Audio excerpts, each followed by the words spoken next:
We got Kingpin starring Woody Harrelson and Bill Murray. Let's get into it. Now, let me just keep it frank. This was a decent watch. This was even maybe an enjoyable watch. But I don't think that this film aged well. Like, I bet it was way better in the 90s with just some of the comedy aspects. Some of that comedy just does not hit home in 2025, and I mean at all.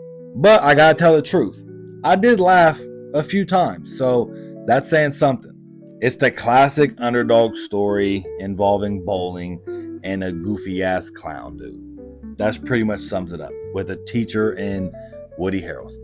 Boom. Now, I'm not throwing no shade on this because this is a cult classic type of movie.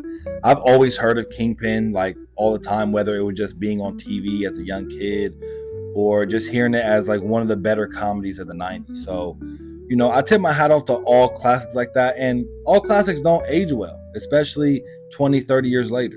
I just thought some of the scenes were pretty dated, and I think that if this movie came out today, I'm not going to say it'd be a flop, but it would not be revered as a cult classic as it is. And last but not least, it's just not very memorable. Like, there's not really too many memorable scenes that I can pull from. And that's very important to me in a movie. Like, if I watch a movie once or twice, and in 3 or 4 years, I can still remember vividly a scene or two from that movie, then it stuck with me. And this just didn't do that for me at all. Now, the critics gave us a 50%, and the audience is 69%. So clearly the audience, like I said, it's a cult classic. The audience liked this more. I gave this a 6 out of 10. So technically, based off the critics, this does pass the home review. But I wouldn't be recommending this film to nobody.